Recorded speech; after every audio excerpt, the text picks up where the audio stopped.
Baldé et Arnaud Souk sont avec nous. On vous attend au 32-16 bien entendu pour vous projeter sur les affiches de Ligue 1 de demain. On vous rappelle que Monaco s'est imposé tout à l'heure face au FC Metz 1-0 grâce à Radamel Falcao. Est-ce qu'on dit Falcao hein? Il s'appelle Falcao à cause du brésilien, c'est pas Falcao. Normalement il y a un til sur le A. Bref, on vous racontera tout ça. Buteur à la 79e minute de jeu. C'est vrai ou c'est porté Ah non, sans déconner. Ouais. Non, son père était fan de. Tu sais Falcao. Il voulait l'appeler, c'était le nom d'un joueur russe à la base d'ailleurs, donc j'ai pu le. C'était pas Yashin, bref. Et Radamel, c'est un prénom? Ouais, je crois. C'est le nom de son père d'ailleurs, je crois. Okay. Voilà, et Falcao, donc Falcao. Voilà, tu sais tout. Ok. Qui est son vrai nom. Buteur à la 79e, 5e but en 3 journées pour le Colombien. Tiens, on avait évoqué il y a quelques instants la gestion du cas Neymar du côté de Monaco. Il y a Platoche qui nous dit sur le hashtag RMC Live. Comment? Du cas Mbappé, tu veux dire? Ouais, du cas Mbappé, j'ai dit quoi? Neymar. Voilà, j'ai dit n'importe quoi. Ok, Mbappé est perturbé, moi aussi d'ailleurs. Ok, il tergiverse, mais ne pas oublier le rôle de l'ASM aussi. On vous attend donc au 32-16. On vous rappelle les affiches de Ligue 1 de demain à 17h, Lyon-Bordeaux. À 20h, Nice-Guingamp, Rennes-Dijon, Montpellier-Strasbourg, Troyes-Nantes et Saint-Étienne-Amiens. On va débuter par le match entre Lyon et Bordeaux. Alors Lyon qui est bien, 2 victoires après 2 journées face à Strasbourg et face à Rennes. Bordeaux qui avait débuté par un nul face à Angers, 2 buts partout. Une victoire 2-0 ensuite face au FC Metz.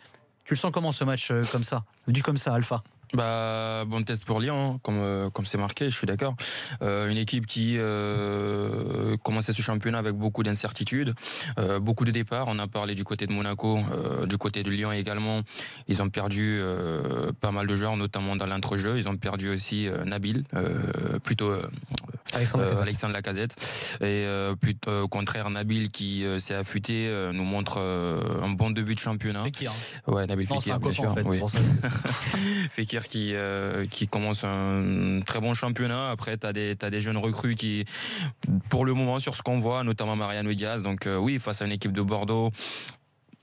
Moi, je me pose beaucoup de questions sur Bordeaux. Je suis curieux de voir ce qu'il va donner contre Bordeaux, Mariano Diaz, parce que c'est quand même un joueur qui pour l'instant nous a plutôt plu, mais je pense que c'est typiquement le genre de joueur qui va se retrouver aussi à nous faire 5 matchs à la noix, tu vois, 5 matchs d'affilée où il va strictement rien faire. C'est vrai qu'il est très très bon dans des matchs aussi où il peut être un petit peu à son avantage, dans des matchs où Lyon est plus dominateur, où Lyon a un petit peu plus le ballon et lui où il a un petit peu plus l'occasion de briller.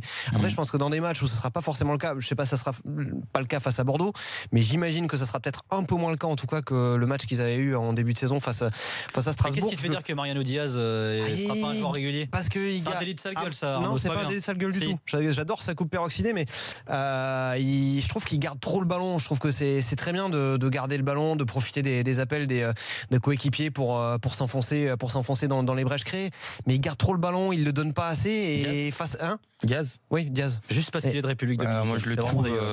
Il a déjà un dominico-espagnol, non? Il a un très bon jeu de tête. Je trouve que c'est un argument qui est très important pour un attaquant qui va toujours au duel. C'est quelqu'un sur lequel on se posait beaucoup de questions et on avait entendu beaucoup de moqueries avant qu'il commence. Sur ce qu'il a, il me fait peur, c'est tout. Sur ce qu'il a montré depuis le début de saison, moi je pense que on peut lui accorder du crédit. Et sur le jeu lyonnais est fait pour lui. Aujourd'hui, on voit Nabil Fekir qui bonifie tous les ballons qu'il a, notamment avec les appels de Diaz qui sont très intéressants. Non, moi cette équipe de Lyon me plaît. Maintenant, à voir si ça va continuer. Tu as aussi Traoré sur le côté qui est pas mal. Tiens, puisque tu évoques le cas de Nabil Fekir, Romain, supporter lyonnais, nous a appelé au 32-16. Salut Romain. Bonsoir messieurs. Alors Romain, toi tu voulais revenir justement sur l'état de forme, on va dire, de Nabil Fekir, c'est ça? Oui, tout à fait. C'est aux yeux. Effectivement, je tenais à souligner son état de forme, parce que il est revenu. Pour l'instant, il n'y a que 2 matchs, mais il est revenu au niveau où il était avant de se blesser en équipe de France, où il est percutant dans ses dribbles, il est capable d'effacer plusieurs joueurs dans un petit périmètre, il est capable de décrocher une frappe avec une vitesse d'exécution comme il en avait le secret. Donc effectivement, je pense qu'il n'aurait pas été dans cet état de forme. L'équipe aurait sûrement moins bien tourné que l'année dernière. Et puis on a aussi des bonnes recrues pour l'instant avec Traoré sur le côté, qui fait un énorme boulot devant, mais aussi derrière, qui revient très très bien défendre, et c'est sûrement ce que Genesio lui demande.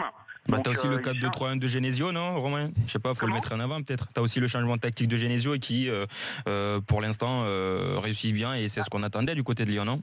en même temps, moi je vous avais appelé, je vous ai eu quand on avait quasiment bouclé le recrutement. On en avait parlé avec Jonathan Macardy et moi je vous avais dit sur l'antenne, il faut mettre un 4-2-3 en place avec Fekir en 10.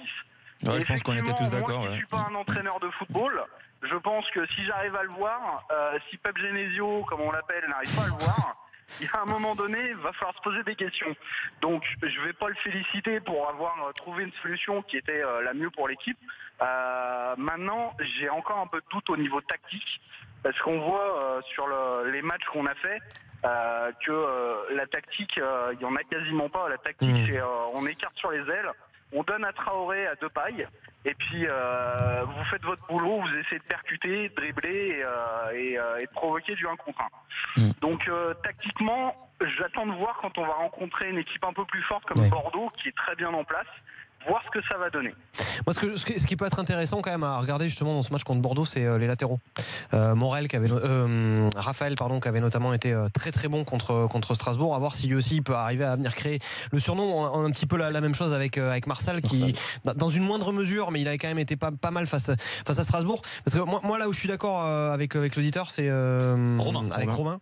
C'est que effectivement, moi Depay, tu vois, typiquement pour la même raison que Mariano Diaz, moi Memphis Depay, je le sens beaucoup moins bien face à une équipe comme Bordeaux, où il va essayer très souvent de garder le ballon, où il n'est pas altruiste, où il donne pas le ballon. En plus, il crée pas véritablement ni d'espace ni de c'est pas que contre brèche. Bordeaux, je pense. Moi, je me demande juste pourquoi Genesio continue encore à faire confiance pourquoi il a ce talisman, quoi.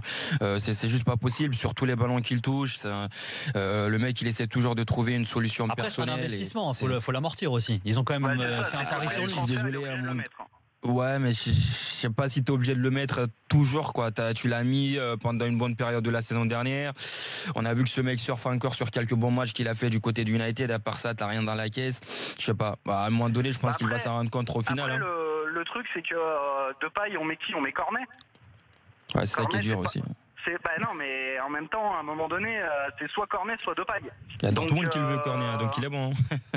Comment ? Il y a Dortmund qui le veut, donc il est bon. Il y a tout le monde qui le veut. Il y a le Borussia Dortmund qui le veut pour 20 millions. Moi, 20 millions, je l'emmène à l'aéroport directement. Écoute, si Jean-Michel Aulas nous écoute, t'as un chauffeur, Jean-Michel. Bon. Donc voilà. Non, mais en dehors de ça, Depay, il faut lui laisser un peu de temps. Et je crois que j'ai vu une stat. Je crois qu'il en a 8 passes décisives sur ses 10 derniers matchs de Ligue 1. Ouais, ça reste des stats, ça reste des chiffres. Très très bon tout le temps, mais il a quand même des stats. Il a quand même des bonnes stats. En tout cas, ce qui est sûr, c'est qu'il va y avoir pas mal de choses à regarder demain dans ce match de Lyon. Il y a aussi quelque chose qui va être intéressant à regarder, justement, puisqu'on parlait de tactique, le 4-2-3-1. Darder, Touzard aussi, face peut-être à des équipes un petit peu plus solides, parce que Rennes, on a beau appeler ça une équipe solide, excusez-moi, mais le match face à Route de Lorraine, ils étaient pas mal, notamment Bourigeaud dans l'entrejeu qui a posé super, quelques soucis. à partir de la 75e minute, à partir du moment où ils avaient encaissé un but, quoi. Enfin, je sais plus combien de minute, mais ça va être intéressant de voir justement aussi Lucas Touzard prendre de l'importance dans cet entrejeu lyonnais. Je sais pas ce que vous en pensez. Oui, c'est vrai que ça peut être intéressant. Juste quelques petites stats également concernant ce match. Sachez que le Lyon, donc à domicile face à Bordeaux, c'est une victoire sur les 5 derniers matchs face à Bordeaux. Et surtout, alors ça, c'est Cyprien Bétou, notre producteur, qui a trouvé cette stat. Ça fait 4 années de suite que Lyon perd le 3e match de la saison.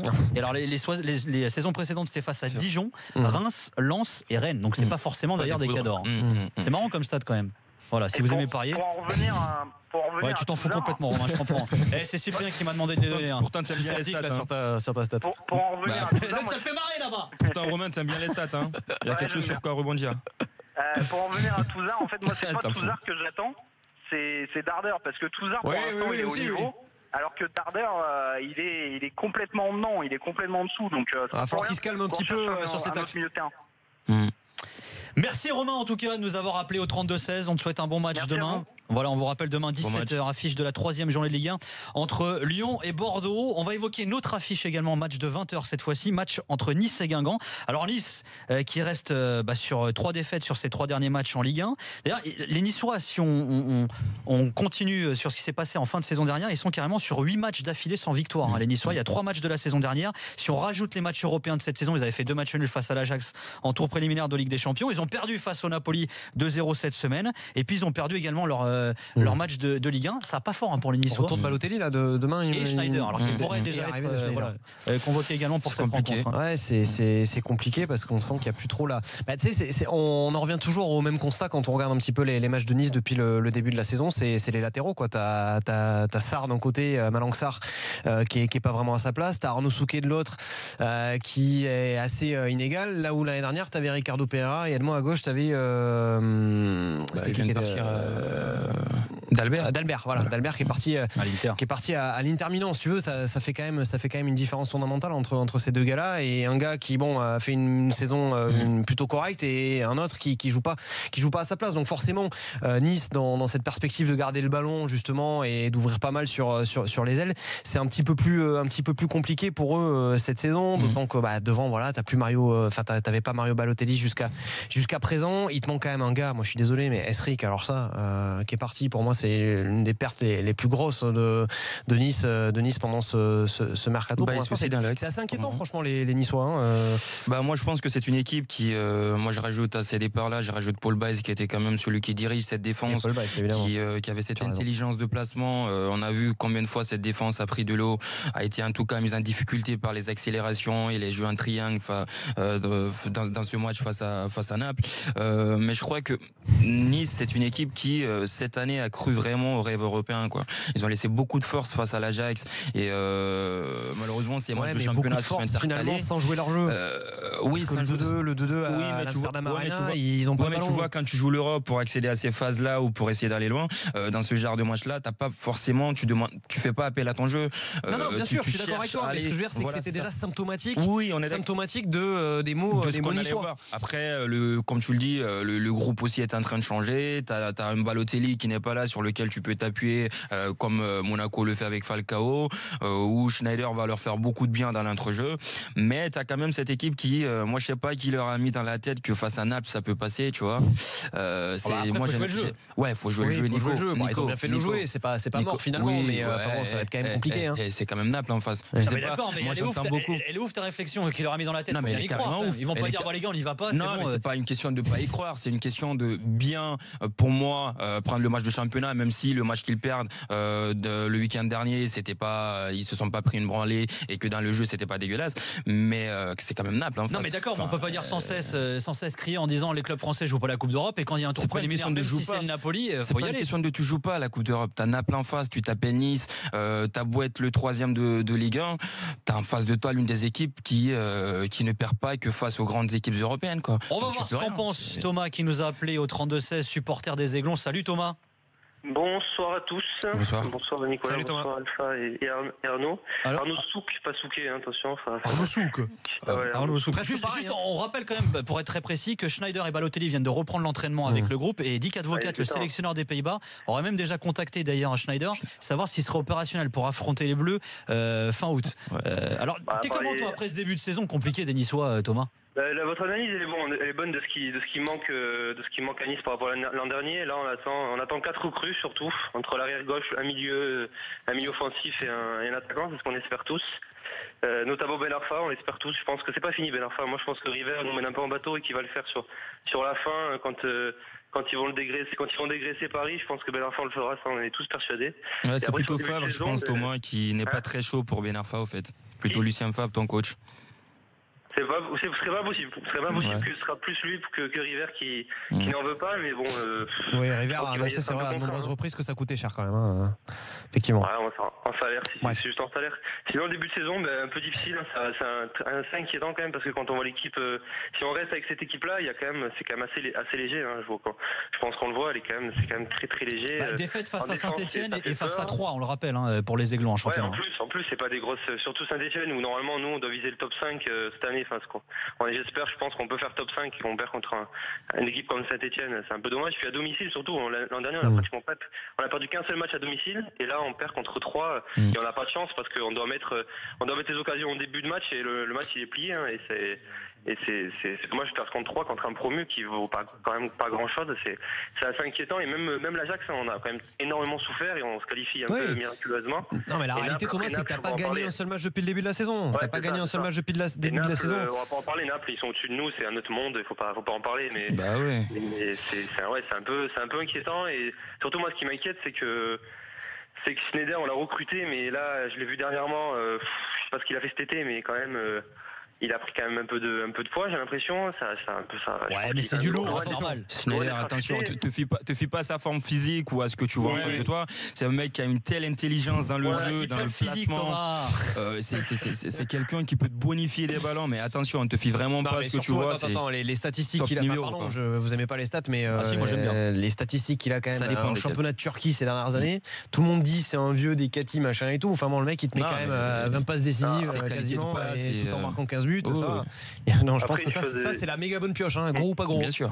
Oui, je suis sûr. Après, une chose est sûre avec Sneijder, c'est qu'au moins on aura des corners et des coups francs bien tirés. C'est toujours ça parce que. Et des maillots bien vendus aussi.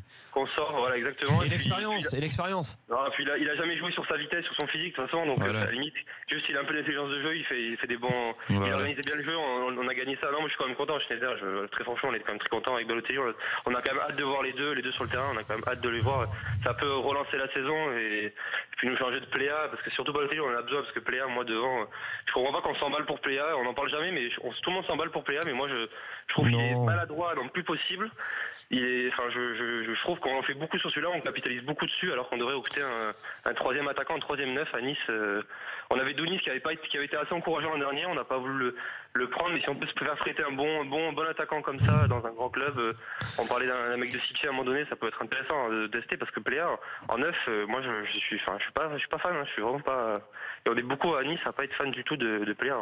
Eh ben merci de nous avoir appelé Thomas au 32-16. On rappelle que Nice affrontera demain Guingamp, match à 20h, autre match de 20h également. Saint-Etienne qui affrontera Amiens, c'est l'une des autres affiches de cette troisième journée de Ligue 1. Saint-Etienne qui reste sur 2 victoires à 1-0 en championnat et Amiens qui reste sur 2 défaites 2-0. Voilà, l'apprentissage est difficile pour les Amiénois, les hommes de Christophe Pélissier. Dans quelques instants, on accueillera David Lortolari. Pourquoi ? Parce qu'aujourd'hui le championnat allemand reprenait et le Bayern a gagné, comme dit Alpha Baldé, comme d'habitude. À tout de suite.